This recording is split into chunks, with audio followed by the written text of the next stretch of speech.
நடக்குதா இல்லையா? இதையெல்லாம் தீர்க்க வேண்டும் என்றால் நாம் சனாதானத்துக்கு எதிராக போர் கொடுக்க வேண்டும். சட்டத்தினால் இது முடியும். 5 போஸ்ட் அப்பாயிண்ட் பண்ணணும், 2வது ஆள் அருந்ததியர் தான் நீங்க அப்பாயிண்ட் பண்ணணும். ஆக அருமையான ரோஸ்டர். அந்த ரோஸ்டரின் காரணமாகத்தான் இத்தனை பதவிகள் விளம்பரமாக வெளியே வருகிறது. வேற ஒண்ணுமே கிடையாது. ஆனால் அதையும் இவர்கள் முடக்கி விடுகிறார்கள். சூட்டபிலிட்டி இல்லை என்று மடை மாற்றி வேறாக நான் என்ன சொல்றேன், இந்த அரசு திராவிட முன்னேற்ற கழக அரசு உடனடியாக ஒரு வெள்ளை அறிக்கை வெளியிட வேண்டும். முருகனுக்கு இதில் எந்த பங்கும் கிடையாது. இங்க ஒருத்தர் கேட்கிறார், முருகன் அவரு தமிழ்நாட்டுக்கு தமிழரே கிடையாது, அவருக்கு எப்படி இந்த பதவி கொடுத்தீங்கன்னு கேட்கிறார். அப்ப நீங்க சொன்ன மாதிரி நிர்மலா சீதாராமனையும் ஜெய்சங்கரையும் தமிழ்நாட்டுக்காரங்க ஏற்றுக்கிறீங்களா? உள்ளிட ஒதுக்கீடு வந்த பிறகு பாருங்க, தேவேந்திரர் 0, ஆதி திராவிடர் 0, அருந்ததியருக்கு 10, 20, 30 இப்படி சொல்றார் ஒருத்தர். தோழர்களை உண்மையிலே சொல்கிறேன், தோழர் இதை பேசிட்டார். இருந்தாலும் நான் சொல்கிறேன், இது அப்பட்டமான பொய். விளம்பரம் வருகிறது. எனக்கு தெரிஞ்சு பாரதியார் பல்கலைக்கழகத்துல ஒரு நாள் விளம்பரம் வந்திருக்க 27 அசிஸ்டன்ட் ப்ரொஃபசர் போஸ்டும் SCA. எனக்கு பயங்கரமான ஆச்சரியம். 27 போஸ்டும் அருந்ததியருக்கே தர போறாங்களா? உண்மையிலே என்ன ஏதோ வானமே பொழிஞ்சதோ ஆயிடுச்சுன்னு நான் நினைச்சேன். அங்க போய் பார்த்தா உண்மையிலே சொல்லி இன்னைக்கு நீங்க எடுத்து பயில ஆராய்ச்சி பண்ணுங்க, ஒரே ஒரு ஆள் கூட அதுல செலக்ட் ஆகல இருந்தது. SCA என்ன நியாயம்? மனோன்மணியம் பல்கலைக்கழகம், பாரதிதாசன் பல்கலைக்கழகம், அண்ணா பல்கலை எல்லாத்திலையும் சென்னை பல்கலைக்கழகம் விளம்பரம் வருகிறது. சூட்டபிலிட்டி இல்லை என்று சொல்லிவிட்டு மடை மாற்றி வேறு ஆட்களுக்கு அது சென்று கொண்டிருக்கிறது. தோழர்களே, இதையெல்லாம் நாம் மிக நீண்ட காலத்துக்கு ஏற்றுக்கொள்ள முடியாது. தவறான செய்திகளை மேடையிலே இவர்கள் பேசிக் கொண்டிருக்கிறார்கள். இவன் எங்கேயோ வேற்றுகிறவர்களிருந்து நாம இங்க இதை குதிச்சிட்டோம் போலவும், வேற்றுகிற குதிச்சிட்டோமா இல்ல கேட்கிறேன். நேற்றைக்கு திருப்பூர்ல லட்சக்கணக்கானவர்களை இந்த நாட்டினுடைய தமிழ்நாட்டுக்காரனாக நீங்கள் மாற்றிக்கொண்டிருக்கிறீர்கள். நூற்றுக்கணக்கான ஆண்டுகளுக்கு மேலாக இந்த நாட்டினுடைய வரலாறு என் பின்னாடி இருக்கிறது. அப்படிப்பட்ட எங்கள் அகடை மாரியாக்களையும் பகடைகளையும் அருந்ததியர்களையும் வந்தேரிகள் என்கிற கண்ணோட்டத்தோடு பார்த்து கொண்டு சில அரசியல்வாதிகளை இருந்து கொண்டிருக்கிறார். அதுதான் நமக்கு அரசியல். கலைஞர் அவர்கள் கொடுத்த சட்டம், உள்ளிட ஒதுக்கீடு சட்டம் செல்லும். நம்ம நிபுணத்துவம் வாய்ந்த ஒரு வழக்கறிஞரை நீங்கள் நியமிக்க வேண்டும் என்கிற கோரிக்கையை நாங்கள் பேரவை சார்பில் வைத்தோம். அதை ஏற்றுக்கொண்ட முதல்வர் அவர்கள் மரியாதைக்குரிய சேகர் நாப்பே என்கிற ஒரு வழக்கறிஞரை நியமித்தார். அவர் போய் வழக்கு அங்க வாதாடினார். நாங்கள் ஒரு வழக்கறிஞரை அவரை நியமிச்சோம். இல்லை, அவர்கள் ஹோமோஜீனியஸ் கிடையாது, ஹெட்ரோஜீனியஸ். அப்படின்னா என்ன? அதிகாரங்களிலே நீடித்துக் கொண்டிருக்கிறார்கள், அரசியலிலும் கோல் வச்சுக் கொண்டிருக்கிறார்கள் எல்லா மாநிலத்திலும். அவர்களை அந்த பட்டியலிலிருந்து நீக்க வேண்டும். அவர்களை இன்னும் சொல்ல போன அருந்ததியர்களே, உங்கள் வீட்டில் என்கியுடைய படத்தை நீங்கள் வையுங்கள். 2009க்கு பிறகு இன்றைக்கு வரைக்கும் அருந்ததியர்களுடைய என்ன விவரங்கள் வெள்ளை அறிக்கை. உச்ச நீதிமன்ற தீர்ப்பை வரவேற்று மாபெரும் ஒரு சிறப்பு மாநாட்டை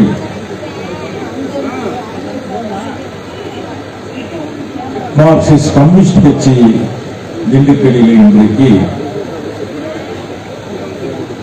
கண்ணு கட்டிய தூரம் வரும் மக்கள் கூட்டம் நிற்கிற வகையிலே வெகு சிறப்பாக இந்த மாநாட்டை இன்றைக்கு நடத்திக் கொண்டிருக்கிறது. இதற்கு தலைமையேற்று சிறப்பித்துக் கொண்டிருக்கின்ற மாவட்ட செயலாளர் மதிப்புக்குரிய தோழர் செல்வராஜ் அவர்களே, வரவேற்புரை நிகழ்த்திய சோழர் கலைச்செல்வன் அவர்களே,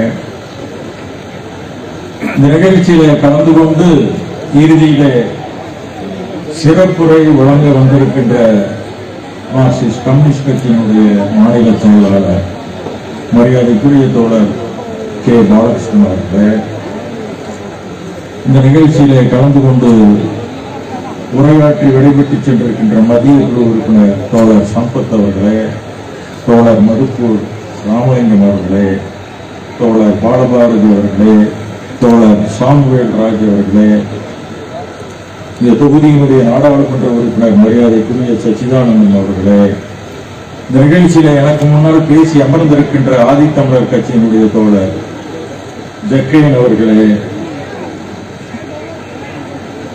தமிழ் புலிகளினுடைய கட்சியினுடைய தலைவர் மரியாதைக்குரிய தோழர் திருவள்ளுவன் அவர்களே, திராவிடர் தமிழர் கட்சியினுடைய மாநில தலைவர் தோழர் வெண்மணி அவர்களே, தமிழர் சமூக நீதி கழகத்தினுடைய தோழர் தங்கபாண்டியன் அவர்களே, இந்த நிகழ்ச்சியில பெருந்தரவாக கலந்து கொண்டு சிறப்பித்துக் கொண்டிருக்கின்ற அனைத்து அணிகளினுடைய தோழர்களே, பேரவையினுடைய பொதுச் செயலாளர் கோவை ரவிக்குமார் அவர்களே, இங்கே என்னோடு வந்திருக்கின்ற பேரவையினுடைய தோழர்களே, உங்கள் அனைவருக்கும் முதலில் என்னுடைய நன்றியை தெரிவித்து,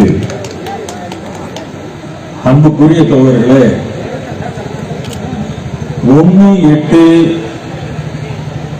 1 ஆகஸ்ட் 1 அன்று ஒரு மிகப்பெரிய உச்ச நீதிமன்ற தீர்ப்பு வந்தது. அதற்கு பிறகு இந்திய நாடே பரபரப்பில் மூழ்கிவிட்டது. ஒரு பக்கம் அதை வரவேற்று மகிழ்ச்சி கொண்டாட்டம் நடந்து கொண்டிருக்கிறது. இன்னொரு பக்கம் வடநாட்டிலே அதற்கு எதிர்ப்பாக பல்வேறு இயக்கங்களும் என்னென்னமோ நடந்துட்டு இருக்கு. அன்புக்குரிய தோழர்களே, இந்த உள் இடஒதுக்கீடு இங்கே தோழர்கள் எல்லாம் ரொம்ப அருமையா செய்திகளை இங்க பதிந்துட்டு போறாங்க. ஒவ்வொருவரும் அவர்களுடைய கோணத்திலிருந்து அந்த செய்திகளை மிகச்சிறப்பாக இங்கே பதிவு செய்தார்கள். அதே நேரத்தில் நானும் சில கருத்துக்களை உங்கள் முன்வைத்து இவர்கள் குறிப்பிட்ட காலத்துக்குள் முடித்து விடுகிறேன். இந்த உள்ளிட ஒதுக்கீடு என்பது எனக்கு தெரிந்து 1984 நான் இளைஞர் வழிகாட்டும் பணி என்கிற ஒரு அமைப்பில் இருந்தேன். கோவையில அவர்கள் தான் முதலில் என்ன இந்த மக்கள் நம்ம இத்தனை பேர் இருக்கிறோமே, நமக்கான பங்கு இந்த அரசாங்கத்தில் எதுவுமே கிடைக்கவில்லையே, 18% நாமும் தானே இருக்கிறோம் மருந்தவர்கள், ஏன் நமக்கு எதுவுமே கிடைக்கவில்லை என்கிற ஒரு கோபத்தில் அன்றைக்கு நமக்கான ஒரு தனியா ஒரு சிறப்பு திட்டம் அல்லது சிறப்பு ஒதுக்கீடு அப்ப அதுக்கு பேரு அப்படிதான் வச்சோம். சிறப்பு ஒதுக்கீடு நமக்கு கிடைக்க வேண்டும் என்கிற ஒரு தீர்மானத்தை நிறைவேற்றி அன்றைக்கு நாம் அங்கே அனுப்பினோம். அன்றைக்கு இன்னும் சொல்ல போனா அது ஒரு விதை என்று கூட நான் சொல்வேன். இன்றைக்கு அந்த விதையிலிருந்து தொடங்கி மரியாதைக்குரிய நம்முடைய முன்னாள் சட்டமன்ற உறுப்பினர் மரியாதைக்குரிய சகோதரி பாலபாரதி அவர்கள் குறிப்பிட்டதை போல அவர்கள் சட்டப்பேரவையில ஒரு குழந்தை பிறப்பது, அந்த சட்ட மசோதா பிறப்பதை ஒரு குழந்தை பிறப்புக்கு ஈடாக அவர்கள் இங்கே சுட்டிக்காட்டினார். விதையிலிருந்து பிறப்பு வரைக்கும் இங்கே நாம் பேசியிருக்கோம். அதுதான் உண்மை. அங்கிருந்து தொடங்கி வந்திருக்கிறது. நம்முடைய மார்க்சிஸ்ட் கம்யூனிஸ்ட் கட்சி 2007 உண்மையிலே இந்த விஷயத்திலே பங்கு பெற்றது. பங்கு பெற்ற பிறகுதான் இது வலிமை பெற்றது. இங்க எல்லா தோழர்களும் அதைத்தான் குறிப்பிட்டார். ஆனால் இது எல்லாவற்றையும் விட ஒன்று ரொம்ப முக்கியமானது ஒன்று இருக்கிறது. வலிமை பெற்றது என்பதை விட எல்லா அரசும் இதை ஏற்றுக்கொள்ள வேண்டும் என்கிற அவசியம் எல்லாம் கிடையாது. அங்கே இருந்தவர் முத்தமிழறிஞர் கலைஞர்.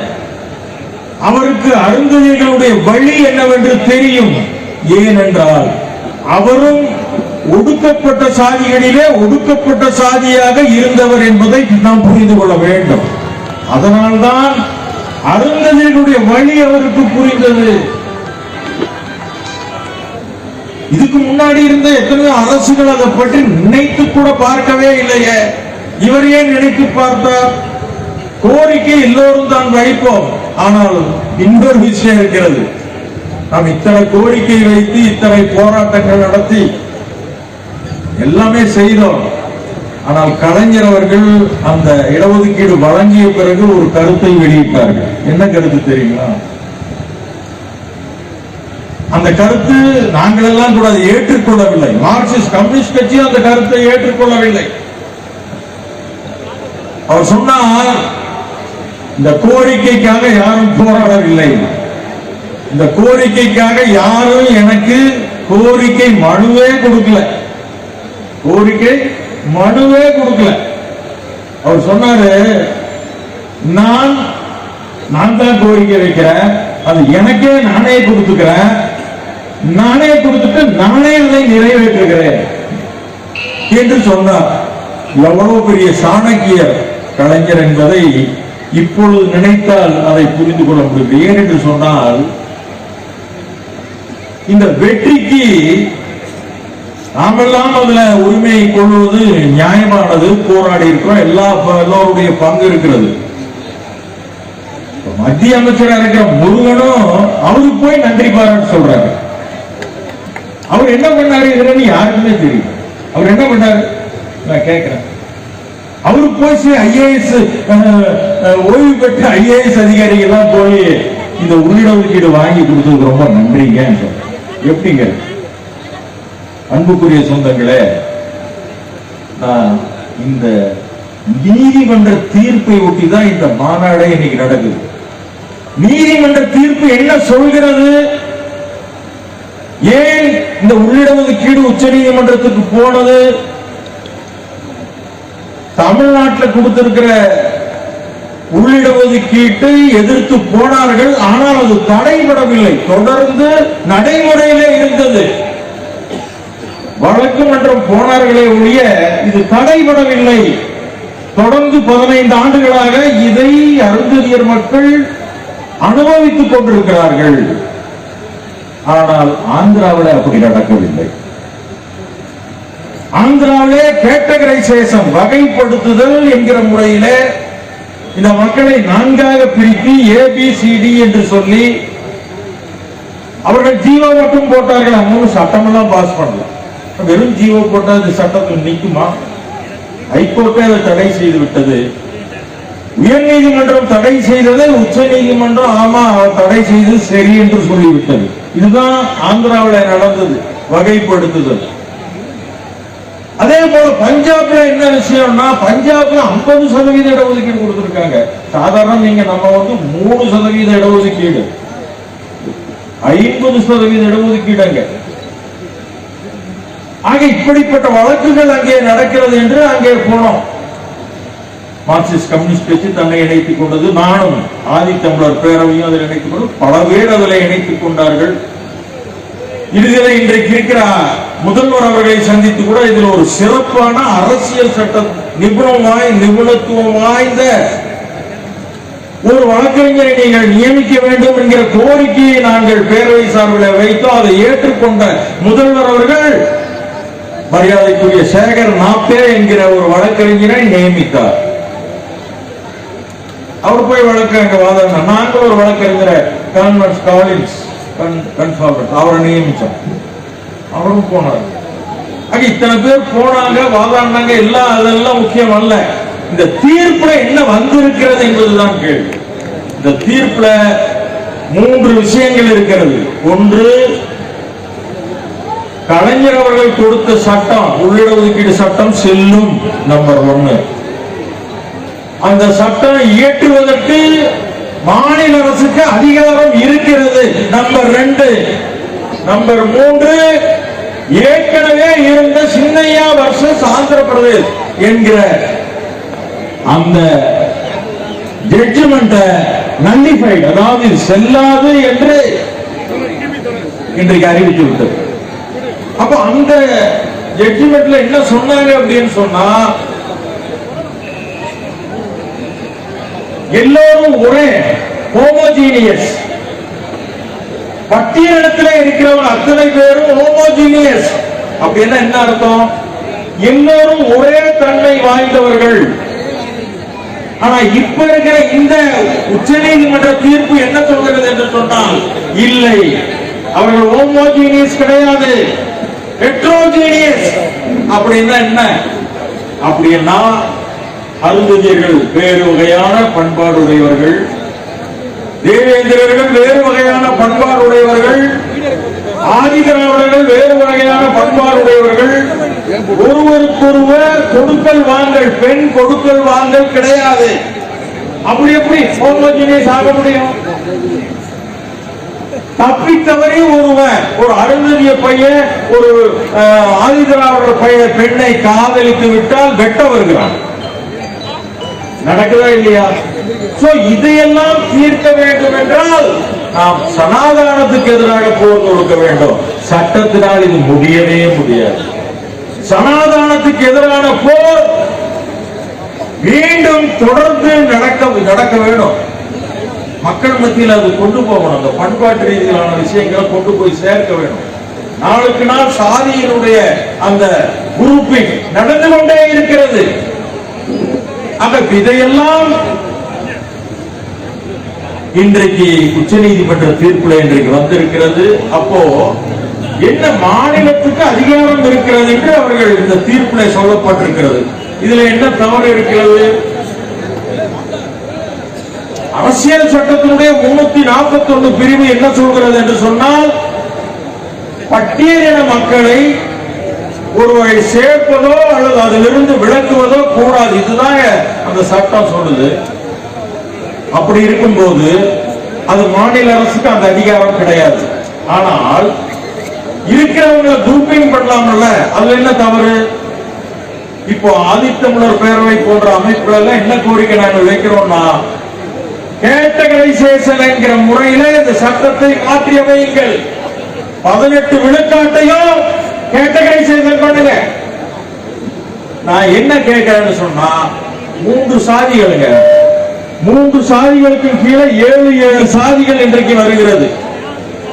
அது அவங்களோட மட்டும்தான் அவர்கள் தொடர்பு. ஆதிதிராவிடர் ஒரு 7 சாதி, அருந்ததியர் ஒரு 7 சாதி, தேவேந்திரன் ஒரு 7 சாதி. இந்த 3 7 21 சாதி. அவ்வளவுதான். அதுக்குள்ள முடிஞ்சு போச்சு. 21 சாதிக்குள்ள முடிஞ்சிருச்சுங்க. இவர்கள் என்ன சொல்றாங்கன்னா, 76 சாதிகள் இருக்கும் போது 3% எப்படி அருந்ததியருக்கு தரலாம் என்ற கேள்வி எழுப்புகிறார்கள் அல்லவா?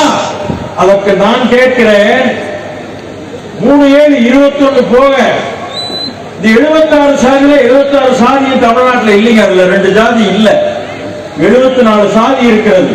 இந்த 74 சாதியில 21 சாதி போக மீதி 53 சாதிகள் இருக்கிறது. அவர்களுக்கு என்ன தீர்வு? அவர்கள் எதையும் அனுமதிக்கவில்லை. இப்ப அருந்ததியர்களாவது இந்த உள்ளிட ஒதுக்கீட்டின் மூலம் ஓரளவு இந்த 15 ஆண்டுகளில மெல்ல மெல்ல வந்து கொண்டிருக்கிறார்கள். ஆனால் மிச்சம் இருக்கிற 54 சாதிகள் கேட்பாரற்று கிடக்கிறது.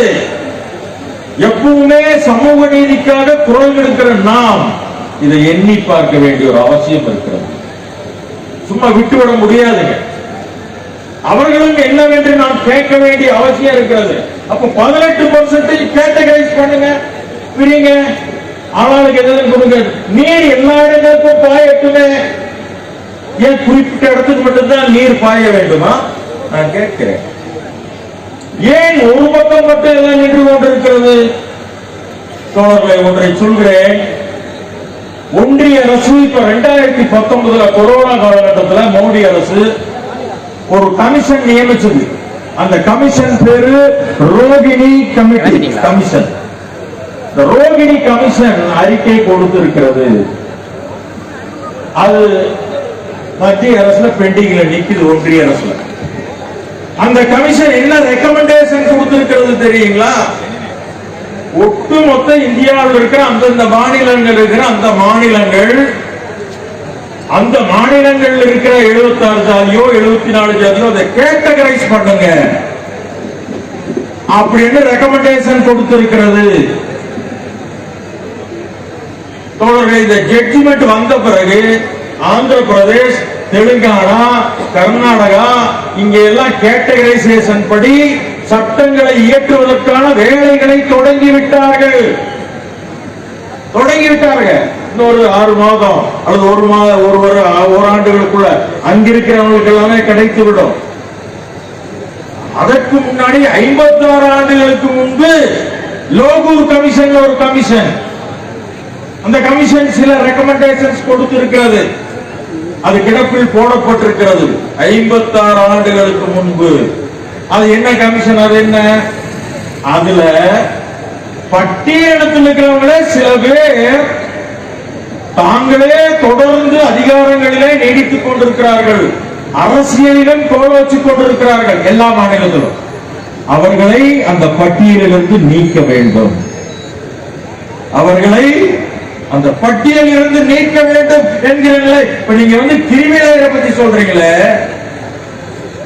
கிரிமிலேயர் என்பது எல்லோரும் நாம் எதிர்த்துக் கொண்டிருக்கிறோம். அது அல்ல, அது அல்ல. அது ஒரு சில சாதிகள் ஒரு சில மாநிலங்களிலே அங்கே ஆதிக்கம் செலுத்திக் கொண்டிருக்கிறார்கள். இன்னைக்கு தமிழ்நாட்டில் இருக்கிற 44 தொகுதிகளிலே அருந்ததியர்கள் எத்தனை பேர் வர முடிகிறது? 3 பேருக்கு மேல் வர முடியாது. இன்னைக்கு 3 பேர் தான் இருக்கிறாங்க. எப்படி என்ன வந்திருக்க வேண்டும்? அதெல்லாம் யார் கையில இருக்கிறது? இதை நம்ம கேள்வி கேட்க கூடாதா? கேள்வி கேட்டால் என்ன தவறு? ஆக நம்மை பொறுத்தளவு இவர்கள் எல்லோருமே பாருங்க, இப்ப எல்லாருமே கேட்டு இப்ப சப்ஜெக்ட் எங்க போய் நிக்குது தெரியுங்களா? மிக சமீபத்தில் ஒரு வாட்ஸ்அப்ல ஒரு இதை பார்த்தேன். நெல்லையிலே SC/ST ஊழியர்கள் ஒரு ஆர்ப்பாட்டம் நடத்துகிறார்கள். ஆர்ப்பாட்டம் நடத்திவிட்டு அந்த ஆர்ப்பாட்டத்தில் பேசுகிறவர்கள் அரசு ஊழியர்கள் மறந்து விடாதீர்கள் தோழர்களே. அவர்கள் என்ன சொல்கிறார்கள்? இவர்களால் அருந்தையர்கள், தெலுங்கு பேசுகிறவர்கள், வந்தேரிகள், இவர்களுக்கு எப்படி தமிழ்நாட்டினுடைய தமிழனுடைய உரிமையை பிரித்து கொடுக்கலாம்? பேசுவது யார்? அரசு ஊழியர்கள். இந்த கண்ணோட்டம் இங்கே பல பேரிடம் இன்றும் இருந்து கொண்டிருக்கிறது. இந்த பிரச்சனைக்கு அடிப்படையே இதுதாங்க காரணம். இவர்களுக்கு உண்மையிலே இடஒதுக்கீடு தர வேணும் அப்படிங்கிறது, தரக்கூடாது என்பதெல்லாம் வேற.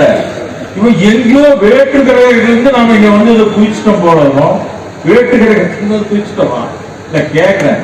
நேற்றைக்கு திருப்பூர்ல லட்சக்கணக்கானவர்களை இந்த நாட்டினுடைய தமிழ்நாட்டுக்காரனாக நீங்கள் மாற்றிக்கொண்டிருக்கிறீர்கள். நூற்றுக்கணக்கான ஆண்டுகளுக்கு மேலாக இந்த நாட்டினுடைய வரலாறு என் பின்னாடி இருக்கிறது. அப்படிப்பட்ட எங்கள் அகடை மாரியாக்களையும் பகடைகளையும் அருந்ததியர்களையும் வந்தேரிகள் என்கிற கண்ணோட்டத்தோடு பார்த்து கொண்டு சில அரசியல்வாதிகளை இருந்து கொண்டிருக்கிறார். அதுதான் நமக்கு கேவலம். அரசியல் இல்லாம வெளியில இருந்து பேசினா அதை பத்தி நாங்கள் கவலைப்பட மாட்டோம். அரசியலில் இருந்து கொண்டு இதை பேசிக் கொண்டிருக்கிறார்கள். ஆக இதையெல்லாம் நாம் மிக கூர்மையாக நாம் கவனிக்க வேண்டிய ஒரு அவசியம் நமக்கு இருந்து கொண்டிருக்கிறது. நம்மை பொறுத்தளவு இந்த உள்ளிடஒதுக்கீடுல சில பேர் சொல்றான் பாருங்க, இந்த லிஸ்ட்ல உள்ளிடஒதுக்கீடு வந்த பிறகு பாருங்க, தேவேந்திரர் 0, ஆதி திராவிடர் 0, அருந்ததியருக்கு 10, 20, 30 இப்படி சொல்றாரு ஒருத்தர். தோழர்களை உண்மையிலே சொல்கிறேன், தோழர் இதை பேசிட்டார். இருந்தாலும் நான் சொல்கிறேன், இது அப்பட்டமான பொய். விளம்பரம் வருகிறது. எனக்கு தெரிஞ்சு பாரதியார் பல்கலைக்கழகத்தில் ஒரு நாள் விளம்பரம் வந்திருக்க 27 அசிஸ்டன்ட் ப்ரொஃபசர் போஸ்டும் SCA. எனக்கு பயங்கரமான ஆச்சரியம். 27 போஸ்டும் அருந்ததியருக்கே தர போறாங்களா? உண்மையிலே என்ன ஏதோ வானமே பொழுங்கியதோ ஆயிடுச்சுன்னு நான் நினைச்சேன். அங்க போய் பார்த்தா உண்மையிலே சொல்லி இன்னைக்கு நீங்க இதை எடுத்து ஃபைல ஆராய்ச்சி பண்ணுங்க, ஒரே ஒரு ஆள் கூட அதுல செலக்ட் ஆகல இருந்தது. SCA என்ன நியாயம்?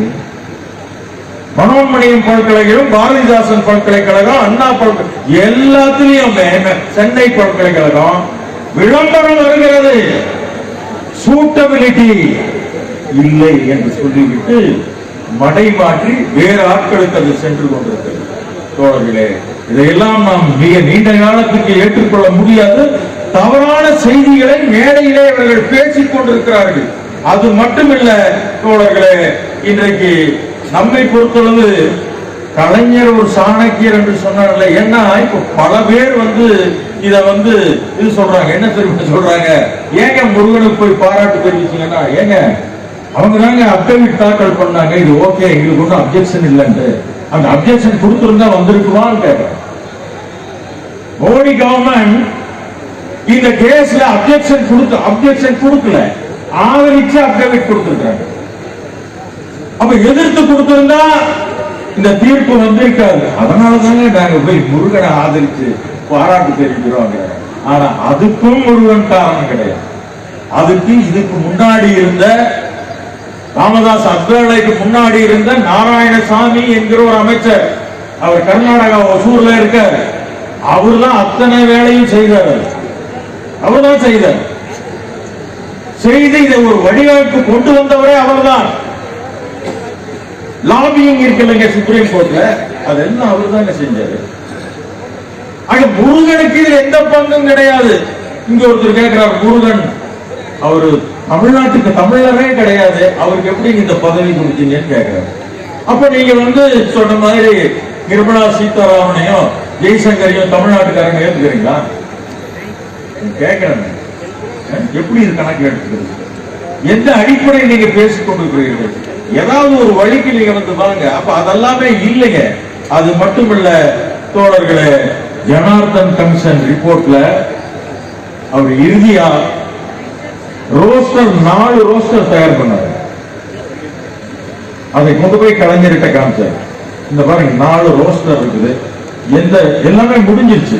எப்படி பண்ணலாம்னு கேட்கும் போது அந்த அரசாணை வெளியிடுறதுக்கு முன்னாடி கலைஞர் எல்லாம் பார்த்து எது கொடுத்தா என்னென்ன நடக்கும் கேள்வி கேட்கிறார். அப்ப அவர் சொல்றாரு,